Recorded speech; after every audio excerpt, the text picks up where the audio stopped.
네, 여러분 안녕하세요. 수정쌤입니다. 오늘은 한양대학교 수리논술 작년 2023년에 봤던 시험 문제에 대한 심층 분석하고 올해 논술 준비는 어떻게 하면 좋을까에 대한 이야기 드릴까 합니다.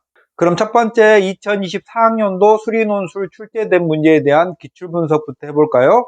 한양대 수리논술은 수능 최저가 없는 시험이죠. 연세대랑 한양대, 서울시립대 정도가 최상위권에서 자연계열의 일반의 경우에는 수능 최저가 없는 대학이고요.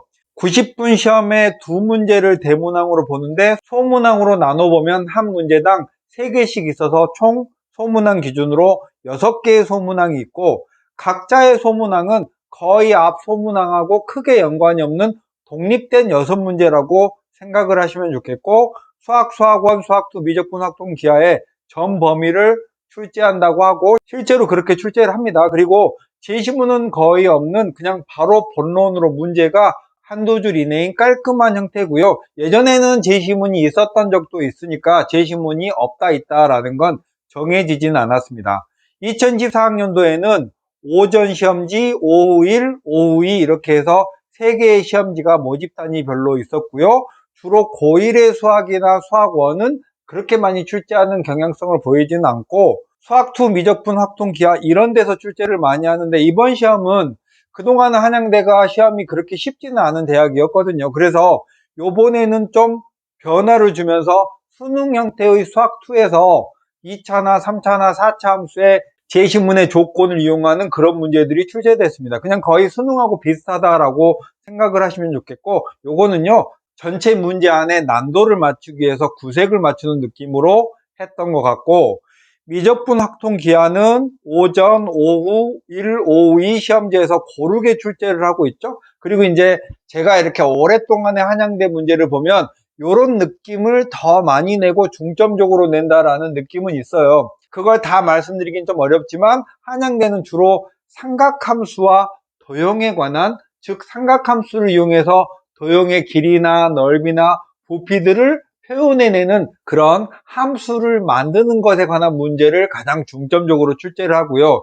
그 이외에 확통 같은 경우에는 재작년, 재재작년을 보면 구석구석, 즉 통계 끝단원에서도 출제를 하고, 수능이 아닌 내신형 문제에서 다룰 것 같은 그냥 좀 생소하고 구석진 개념 같은 문제를 출제를 많이 하고요.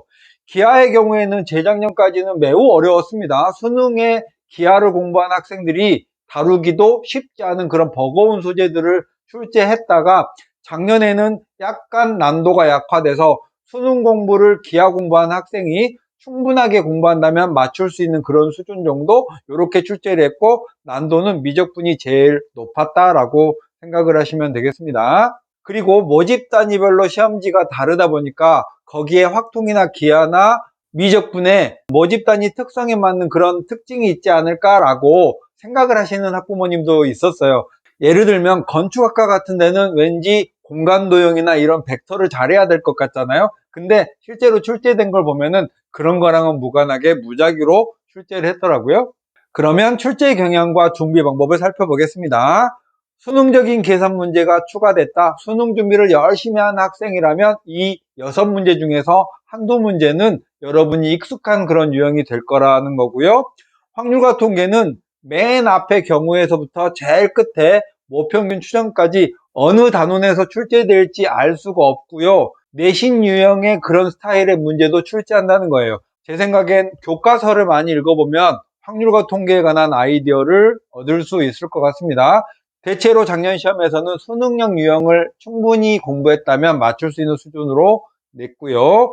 기하는 한양대는 기하를 안 하고는 합격할 수 없고 기하 문제는 무조건 출제를 합니다. 그것도 2차 곡선, 평면 벡터, 공간도형, 이면각, 정사형 어디에서 출제할지 모르고요. 수능보다도 조금 까다로운 형태가 재작년이었고 작년은 그냥 수능의 4점 정도의 느낌으로 출제되었고요.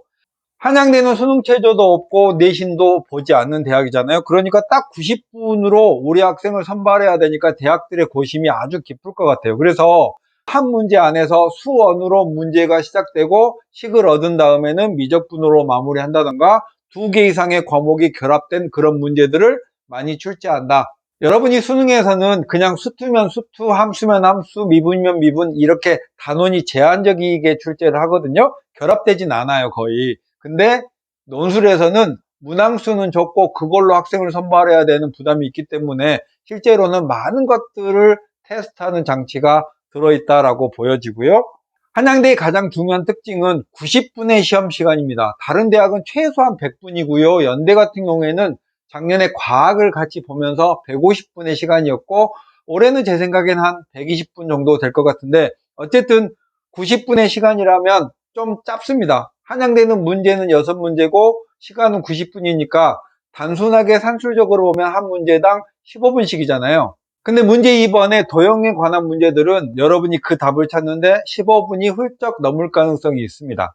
그런 점들을 여러분이 한양대 준비한다면 평소에 늘 연습해야 될 것 같고, 이제 지원에 관한 말씀 드려본다면 연세대랑 한양대는 수능 최저가 없는 최상위권 자연계열 대학이잖아요. 근데 연대는 수능 전에 시험이 있고 또 작년까지는 과탐 시험을 보기 때문에 많은 학생이 지원을 주저했습니다. 그러니까 수능 이후에 한양대가 엄청 많이 몰렸죠. 그리고 논술 상담을 해보다 보면 그냥 수시 6장 중에 기본적으로 한양대는 한 장 깔고 갑니다. 왜냐면 최저가 없기 때문에. 그래서 한양대는 인기 있는 모집 단위는 100대1, 120대1, 130대1이 넘어갑니다. 그냥 국민 논술대학이라고 생각하면 좋겠죠. 근데 적어도 미적 확통 기하가 충분하게 연습된 수능 모의고사로 한 1등급 정도를 찍는 학생이 아니면, 특히 미적분이 수능 모의고사 성적으로 2등급 정도를 평소에 맞는 학생이라면 그냥 여러분이 원서를 쓸 때는 그냥 소원풀이처럼 나 한양대 한 장은 꼭 써보고 싶어 이렇게 그냥 우기듯이 한양대를 쓰는데, 기본적으로 합격 가능성이 없는 학생이 한양대를 쓰면 쓴 이후부터 논술 준비할 때 괴롭고 수업 들으면서 괴롭고 그 다음에 한양대 시험 보러 가서 괴롭고 괴로운 일만 있거든요. 그러니까 자신의 논술 실력이나 수학 실력을 정확하게 체크해보고 한 장이라도 낭비하지 않는 게 좋겠습니다. 한양대가 매년 잘 내는 주제를 한 3, 4개년 정도치를 모아봤는데요. 미적분에서는 삼각함수가 응용이 되는 도형의 넓이, 길이, 이런 부피, 이런 함수들을 구해내는 그런 것들, 확률과 통계에서는 각 단원의 실생활 활용 문제, 내신 형태의 지엽적이고 보통 학생들이 알기 어려운 그런 구석구석의 그런 문제의 유형들도 출제를 할 수 있다는 거고, 최근에는 정규분포에서 2년 연속 출제를 했습니다. 기하에서는 이명각, 정사형 등의 수능 형태의 문제이긴 하지만 좀 심화된 문제를 재작년, 재작년은 출제했고 작년에는 조금 약화되게 출제를 했습니다.